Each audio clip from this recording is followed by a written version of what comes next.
Coucou! Aujourd'hui, petit tuto résine. On va utiliser les encres à l'alcool Pignata pour savoir comment faire des effets pétris. Des effets pétris avec cette encre-là. Donc, tout de suite, le matériel.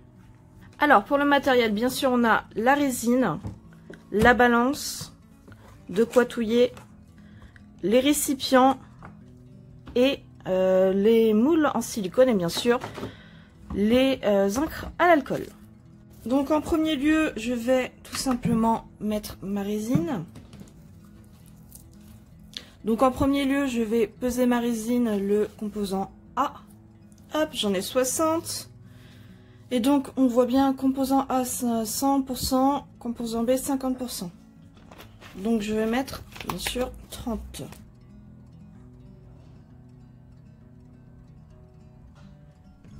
Une fois que j'ai ça, je vais touiller pendant 3 minutes à peu près, voire un petit peu plus, ça dépendra de la consistance. Ok, ça fait peut-être un petit peu plus de 4 minutes. Donc là maintenant je vois qu'il y a des petites bulles. Je vais la laisser reposer dans ce verre là, donc je vais transvaser.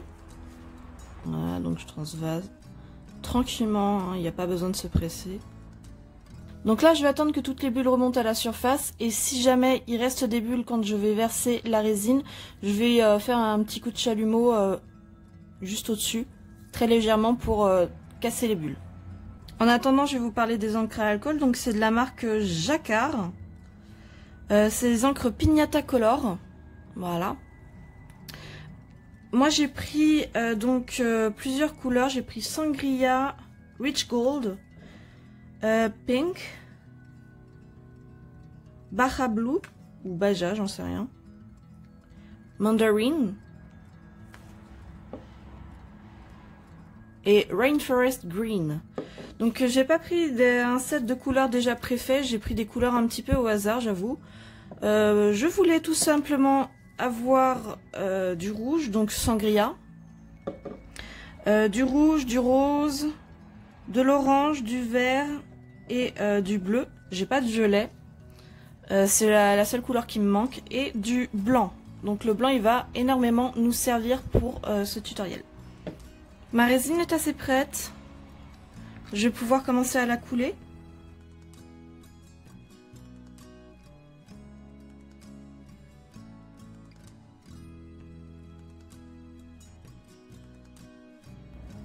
Ok, pas de bulle, donc on va pouvoir s'intéresser à un en particulier. Hop, voilà. Alors, comment on utilise ça? D'abord, tout simplement, on utilise de la couleur. Je vais utiliser le pink et le bleu. Enfin, le rose et le bleu. Ok. Donc, je vais me concentrer tiens, sur celui-là. Comme ce sont des toutes petites zones, ça va aller très vite. Hop, je mets un petit peu de bleu, un petit peu de rose. Voilà.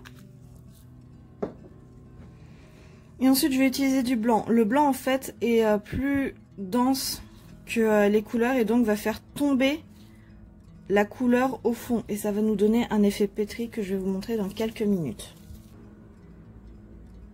Hop. Vous allez pouvoir le voir de toute façon. Au début, il y a du blanc au début. Voilà, j'en mets assez généreusement. Donc en fait, on répète le processus au fur et à mesure.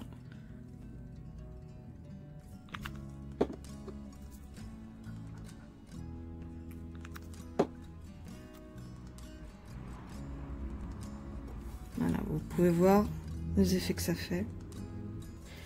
Une fois que c'est sec, on laisse sécher et ensuite on peut retourner et ça nous donne un effet comme ça, qui est ce qu'on appelle l'effet pétri.